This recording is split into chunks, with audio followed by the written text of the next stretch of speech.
Welcome, TBN partners and viewers, to your partner time.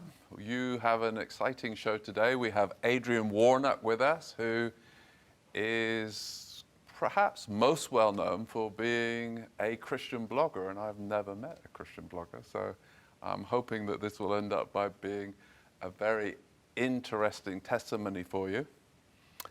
So Adrian, welcome.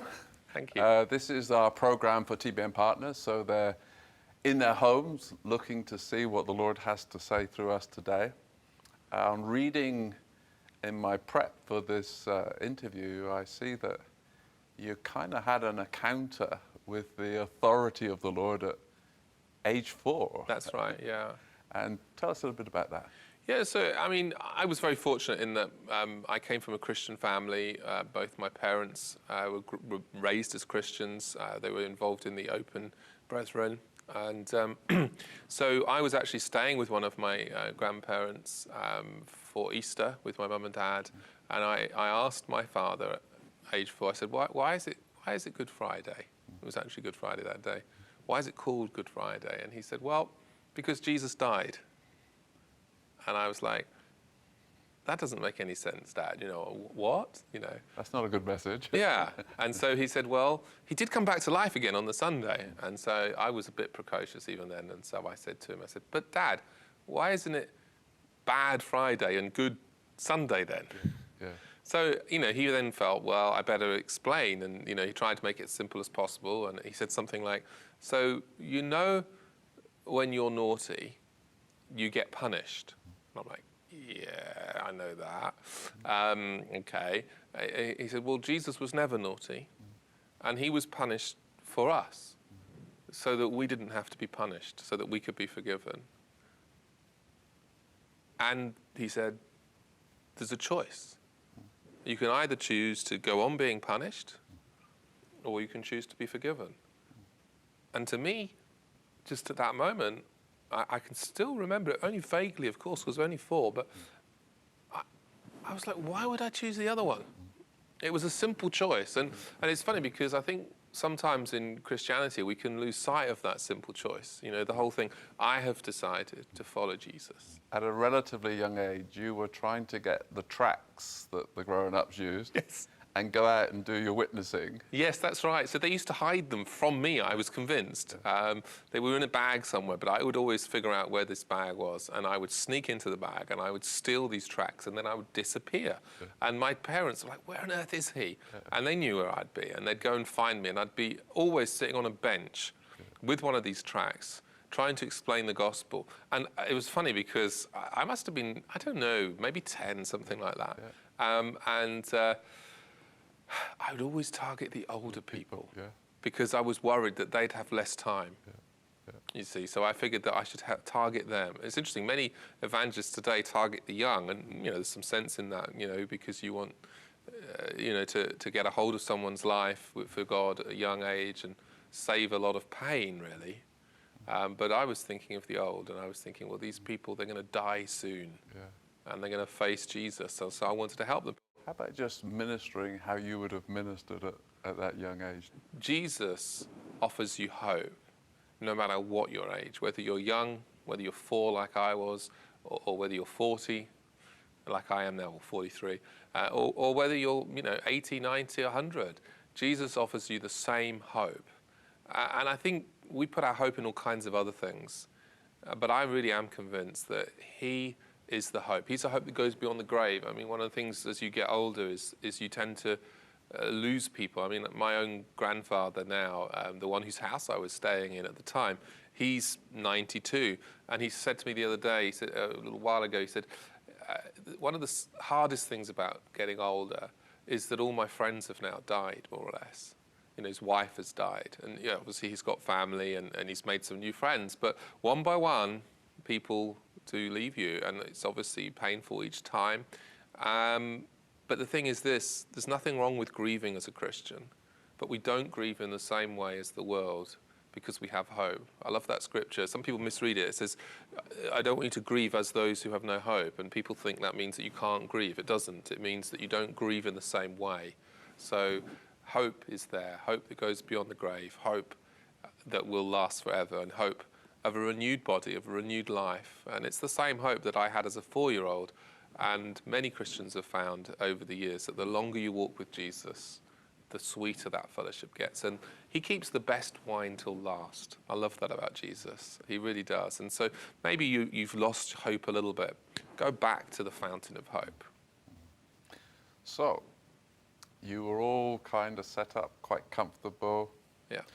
You enjoyed your local church, and then the Lord moved you away to a new environment. That's right. Well, I mean, there was 2 moves, really. I mean, I grew up in a church in Haywards Heath that was really the first New Frontiers church. And so I got to see Terry as a young man, Terry Virgo, and I grew up in an environment where, you know, the Bible was honoured and the gifts of the Spirit were honoured. And that wasn't always the case. I think, you know, it's perhaps more common now, but in those days and in much of my Christian life, it's felt anyway that there are some churches that really focus on the gifts and others that really focus on the Bible. And sometimes putting the 2 together is not so easy. And I think that's sometimes been about the immaturity of the charismatic church. It's been a new church, a young church, perhaps led by someone who's not gone to Bible college. It's not necessarily a deliberate thing, but it can feel that way, and there's that dichotomy. So I was loving the church that I was in, and my father had to move to another area, so I moved to a different town, and we never quite settled. I mean, I did end up in a Pentecostal church actually there, which was good, but initially it was a bit funny. But then I don't know whether you're talking about the move to London, because although I had some great times in Chelmsford, I was beginning to be asked to preach. I had some very encouraging prophetic words that were given to me from a pastor at the time. I moved to London, and suddenly all of that went. Yeah. I really had to try and learn to just be a son and get on with my medical studies, but also read. I did read stuff. I would read a lot of biographies in those days and read some theology as well. But I kind of lost something of that that vision, that dream I had, the sense that God might be calling me to some sort of ministry. And I just got on with studying to be a doctor. And it's funny because sometimes a dream dies. It's a good thing for it to die, actually. You know, the Bible talks about if a seed falls into ground and dies, then it will bear fruit. But of course, when it dies, it doesn't feel like a good thing. In between those 2 points, you had a really special experience. You went to a grammar school, and the Lord had been moving in that school. Oh, yes, yeah. And really, I thought that was pretty special, really, in terms of what happened. It really was. Yeah, so this was after the first move that we just talked about. And it was quite encouraging because I was like, oh my gosh, we've left this church I really love. But I arrived, and literally on the day I arrived at school, it was I think it was the middle of the term, and it had just really been going on for a few weeks. And someone, I don't know exactly how it started, but someone decided to have a prayer meeting before school. I mean, you've got to understand, these are kids, you know, of 11 to 16. Yeah. Or to 18, and they just decided to have these preschool prayer meetings, and the presence of God came. There was a sweetness about the presence, but there was also a weightiness. Yeah. There was an awesomeness, and you felt undone. There was a seriousness about it, and it's difficult to describe, but I've since read a lot, and I knew nothing of this at the time, but I've read a lot about revivals, and really I think what we experienced was a touch of revival. And was this something that the Lord did just with the children? Did he motivate the children? Yeah, or was it was some other no adults, there was just all children. It was just the kids there, and you know, the Christian Union was run by the kids, and it went on for a few weeks. Has the Lord talked to you since that time about what he might do in this move of God we're expecting with the children across this nation? Well, I mean, I think that for children, it's very important that we treat them with respect, that we don't expect them to be mini adults, but at the same time, we don't patronize them. I think one of the key things that we've perhaps forgotten as a church is that we need to explain things, and we need to explain things well. I think sometimes, you know, in the name of being biblical and deep and theological and, you know, studying the Bible as well. Yes, and being adult, we actually have a tendency to overcomplicate things. It's a real danger if in teaching children all we do is tell them Bible stories and don't point them to Jesus, and don't teach them the gospel, and don't help them actually understand how they can have a relationship with Jesus for themselves. And I think that's the key. You know, we sometimes have one message for the adult, which is get to know Jesus, and another message for the child, which is see these Bible stories, this is how they behaved. You need to behave like that. And what the kid hears is law, actually. They don't hear a relationship with Jesus. So I think relationship with Jesus, encouraging the gifts of the Holy Spirit, making room for children to actually minister to each other and to encounter God for themselves is absolutely vital. I mean, there's a number of youth conferences which I think are going really well. Things like Soul Survivor, things like New Day. My kids just came back from New Day, but one of them is actually at Soul Survivor right now, in fact, as we're filming this. And these conferences are obviously very much like that for the youth, to enable them and facilitate them to have an encounter with God for themselves. So TBN partners and viewers, if you hear of the Lord just sovereignly coming into any of our junior schools or even our senior schools and just moving on the children to start to want to pray, and that heaviness of God begins to come into that setting, you know, will you write in and tell us about it? Will you work to see that, if you like, most of our revivals have been mostly closed down by man, not by the Lord. I think the Lord could go on forever. And so the stewarding of that is going to be becoming an issue in the coming weeks, months, and years. And indeed, we're looking, one of the things we'd like to see happen when we get TBN UK going is we would like to have some children in here leading the ministry, even leading the praying for you and even ministering to you. But I think it needs some understanding of working with children so that we don't say, no, you can't go out with the tracts, you know. Yes, right, yes. And if you did, you couldn't speak anyway. Yes. So if we fast forward a bit, you then got to a point after sort of having almost been led to lay down ministry, as it were, maybe not as direct as that, but that's how it happened, that one awesome day you were actually given your life message, and that must be very exciting. I was with a guy called Henry Tyler, and it may be some people may know that name. He was one of the founders of New Frontiers, but he used to love to look for people that he felt that the hand of God was on and just draw them together and encourage them. At one point, it was estimated that about half of the pastors at New Frontiers were there because of him, and so there's still some of those guys in ministry now. But he would just encourage, and he would look for young people, and he would sort of try and breathe on what he felt God was doing in them and encourage them. And he gathered a small group of us together. There were 3 of us, and you know, he said to us one weekend. He said, "Look, before it had been a bit vaguer, but now it was very specific." He said, "Look, I believe God has called you 3 to be preachers, and I want you to go and pray. God, will you make me a preacher?" And so I did that, and it wasn't a very faith-filled prayer. You know, that's one of the things that's quite encouraging. Jesus says we only need faith as small as a mustard seed, and I love that. And so I just prayed, okay, God, if that's right, make me a preacher. And it was a funny thing, because I used to dream of that, and I did it. It's not that I hadn't done it. I'd done it before at the school. Well, not that much. I'd done it a couple of times. I'd done it in the school, and in the Christian Union context, and I'd done it in my church at the time once or twice before I was 18. But then he said that, I prayed that, and what was fascinating was within about 3 days, I'd had a phone call saying, "Adrian, would you preach?" They'd never asked me to do anything. "Would you preach in this church plant next week," I think it was. "Oh, and by the way, would you help to coordinate the preaching in that plant?" So it was a bizarre thing. And so I started preaching there. And a little bit after that, I started preaching at Speaker's Corner. And then as I moved to a different church, I would become part of the preaching team there. And so from not preaching at all, the prophetic word, I started preaching. Every year I'd get a bit worn out, and I'd take a break over Christmas and January. I'd sometimes shut the blog down for a month. But this year, I hadn't somehow quite lifted back up again. You know, so it was February, it was March probably, maybe even April. I'm not quite sure what year Easter fell that year. But I got a phone call from Toppy, my pastor, who I've known since 1995. And he said, "Adrian, would you preach on Easter Sunday?" It's not a unusual request. It wasn't at the time, because, you know, I was preaching fairly often. But somehow, shame on me, my reaction was, Okay, I'll have to think about what I need to say. I'll have a think about it and pray about it. I'll talk to you about it. Not a huge amount of energy. No, there was no energy. And frankly, what was going on in here was, oh no, Yeah. that means I'll have to preach the gospel again. How boring. Yeah. I mean, it's shocking, but that was what I was thinking. Yeah. So I said to him, well, I'll pray about it. I think he was already thinking of something else for a preacher.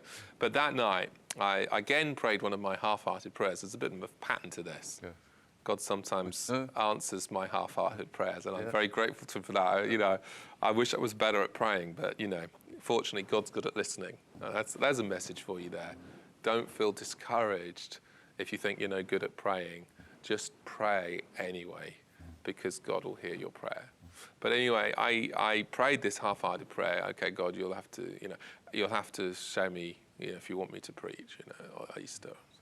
And actually, funnily enough, you mentioned about life message, and I had been thinking a little bit about that because one or two people had sort of said to me, well, you write this blog, why don't you write a book? And I'd always thought, well, if I'm going to write a book, I need to have a message. Why would I just write a book? But the words came, Adrian, preach on the resurrection. And it hit me like a bolt. And so I started studying the resurrection, like earnest. And I kind of knew even immediately it wasn't just about that Easter Sunday, although it was about that Easter Sunday, and I did preach on the resurrection that Easter Sunday. But as I was preparing, I thought, well, let me find a book. I mean, I was just, because when I get one thing about me is when I get something, I'm a bit like a dog with a bone, And so I was like, I want to read a book on the resurrection. And I couldn't really find any. I mean, there was a big, thick one by N.T. Wright, which is such a very good book, but far too big for what I was talking about. And I couldn't really find anything about the implications of the resurrection. I could find books about whether the resurrection happened. But what I was being stirred about was, what does the resurrection really mean? For our salvation. Is it really all about the cross? Is the resurrection just a sort of nice afterthought for Jesus that at least he didn't stay dead? Or is there something more to it than that? I wonder to the viewers today, how many of them have actually read a book about the resurrection? And I knew I hadn't. And what became clear to me over the next little while was that perhaps I needed to write a book about the resurrection. So I wrote the book. It was called Raised with Christ, How the Resurrection Changes Everything. And that was released, I think it was 2010, at the beginning of 2010.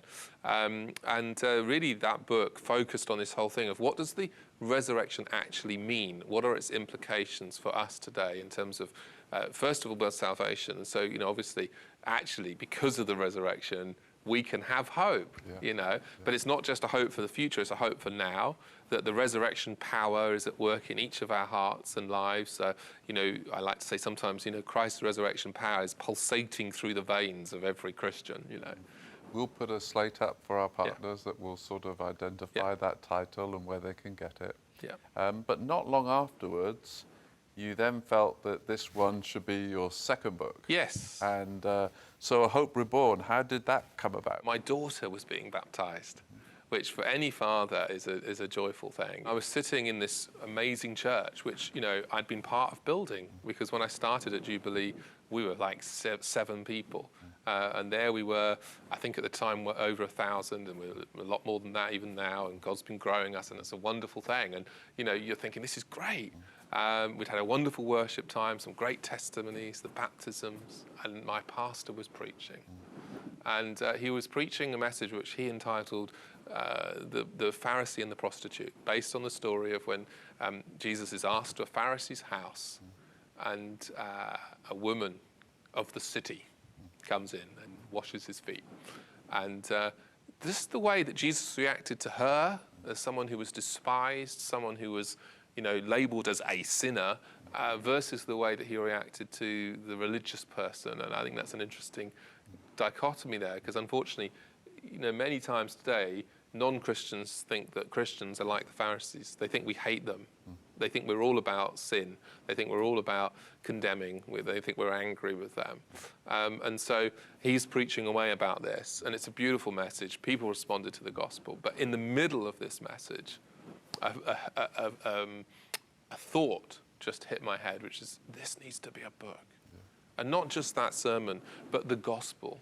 So for any viewers who are watching right now that kind of feel in that downtrodden position, that pushed down or even abused position, Would you just minister this? Sure. So, I mean, I think the point is this. Jesus didn't come for the healthy. He came for the sick. He came for the downtrodden. He is there to lift up the downtrodden. I love those verses which talk about, he lifted me out of the pit and put me on a solid rock. And I think that's a beautiful, beautiful thing. So, actually, Jesus is close to the brokenhearted, the Bible says. He's far away from the proud. He's far away from the people who think they're okay. Jesus was talking to the Pharisees once, and I was talking about this, funnily enough, with my son just last night.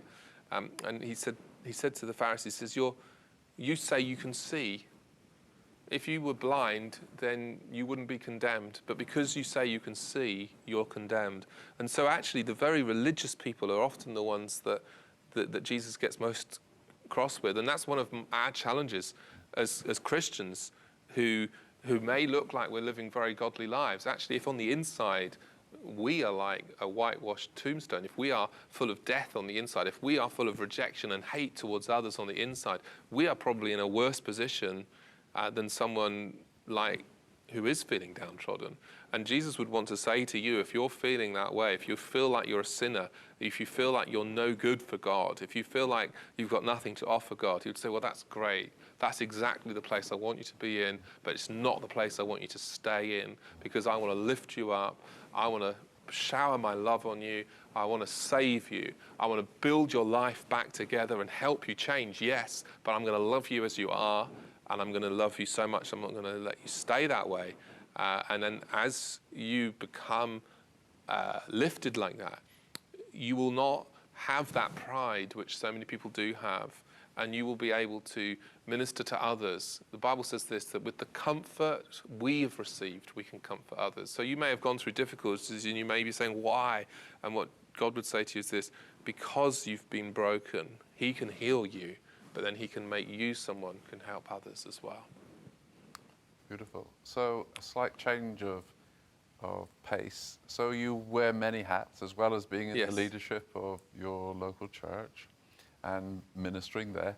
You are also a doctor. Yes. And with a particular specialism, which is? Psychiatry. And how have you found the Lord working through you and with you in that? Well, I think what's been very helpful with my psychiatry is to just realize that people are much more complicated than we think, that actually there's a many faceted. So I think when we talk about looking after people, soul care, if you like, caring for people, we tend to think very one-dimensionally as Christians, especially if you're sort of together Christian. You can be like, well, okay, here's this Bible verse, just make a decision, read this 3 times a day, pray, and everything will be fine. And it's not always like that. And I think if you want to see the real poor and needy in a Western civilization, the real despised, the real, people who have been neglected and pushed out to the side. Look at the people with mental health. So I worked with people with mental health for many, many years, and I could see that. And you feel that God's heart goes out for them. And so just treating them with respect is a massive thing. But just going back to that complexity thing, what I was taught as part of my training in psychiatry was that actually mental illness, and to a certain degree even physical illness actually, has 3 components to it, they say. The biological component, the psychological component, and the social component. Now, of course, as a Christian, we'd want to add the spiritual. So I take those 4 things, and I call them the 4 pillars of mental health and well-being. And I think what I find is that when someone's struggling, they'll often gravitate to one of them and put all their hope in that one. So, maybe they're feeling depressed, and so I know, we'll go to the doctors and we'll get tablets. No, there's no shame in that as a Christian doing that. There's one thing I would say. Christians can get benefit from medicine because we are biological beings. But if that's the only focus, well, you've neglected the other 3 legs of the stool, if you like. And so the psychological one is just about changing our thinking patterns, and there's a lot we could say about that, but we won't. The social one is about our relationships, about our hobbies, about our work, all those things. And getting those right can sometimes make a big difference. And then obviously our relationship with Jesus as well. So all of those 4 things actually are worthy of probably, hours of talk on each of them. But so have you found God's love find a way through in those situations? Yeah, I mean, it's difficult when you're a doctor and your job is very much to deal with the biological and to keep people safe, and you're working with people at their most vulnerable. I think where it is perhaps been more useful is when I'm in a church context and I'm dealing with someone in a Christian context who maybe is suffering from a mental illness, but I'm also helping them now with my pastor leader hat on. And I think, I've certainly seen there that encouraging people to have that holistic view can make a big difference. And I do. I mean, I did used to. I mean, I don't see patients now. I do clinical research. But when I used to see patients, I would sometimes say, well, do you have a faith that helps you at a time like this? And I think that's a very useful question for any Christian or for any medical person or social worker or anything, because that's not an offensive question. If you say to someone, look, do you have a faith that helps you at a time like this? And if that person says, no, I don't, and I don't want to talk about it, well, fine, you just leave it there. If that person says, well, yes, I do, but to be honest, I've been struggling a little bit in my faith, and can I talk to you about it? And then I think, sensitively to the fact that you mustn't, take advantage of your power position, I think you can sometimes speak a little bit, at least in that case, or at least maybe point someone in the right direction to someone that can help them in that way. So if anybody's struggling in that area, have you a word of encouragement for them? Don't look at any single thing as the big solution for you. Be prepared to be humble enough to ask for help. Go to the doctor if you need to. Ask the doctor, do I need medication? And talk to them about that. Go to your pastor and talk to them about your relationship with Jesus, or a more mature Christian than you, to put things right between you and God if there are issues there. Maybe there isn't, but maybe there is. Maybe you need to spend some time praying. Maybe you need to spend some time reading the Word. Go to friends, and if you've got a broken relationship, fix it. Don't let unforgiveness continue in your life, because there's nothing more destructive than unforgiveness. And if you have a broken relationship, seek to bring peace there. And then, look at your mind and the way in which you're thinking. Sometimes we all are guilty of errors in our thinking, and it's not necessarily a big spiritual thing, it's just a practical thing. So maybe someone says something to you, and they're actually well-meaning, but they say something to you and you misinterpret what they've said, and you think, well, that proves they hate me. Well, perhaps they don't hate you. Perhaps that's just your mind playing a trick on you. Don't listen to the lies. Replace them with the truth. Don't let anyone lie to you and say that you're useless or you're no good, or that God doesn't love you. The truth is this: God loves everybody. And right now, if you're watching this and you don't know Jesus, He is the solution to everything. Yes, you may need to have medicine and all the rest of it as part of it, but He is the one that can lift you up and give you a hope and give you a future. And I'll see you in heaven. So, Adrian, if our partners and viewers want to get a copy of your book, a short word about it, and where can they get it?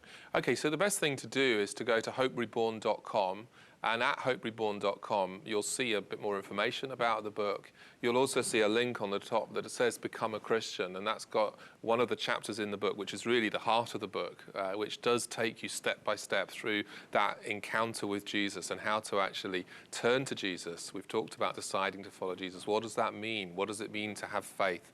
What is it that you need to believe if you want to become a Christian? And it talks you through, this verse, one of the key verses really, which says, if you confess with your mouth that Jesus is Lord and believe in your heart that God raised him from the dead, then you will be saved. And so that chapter that's available on the website there, completely for free, is available for anyone to look at. And it's enough, really, for you to become a Christian there and then.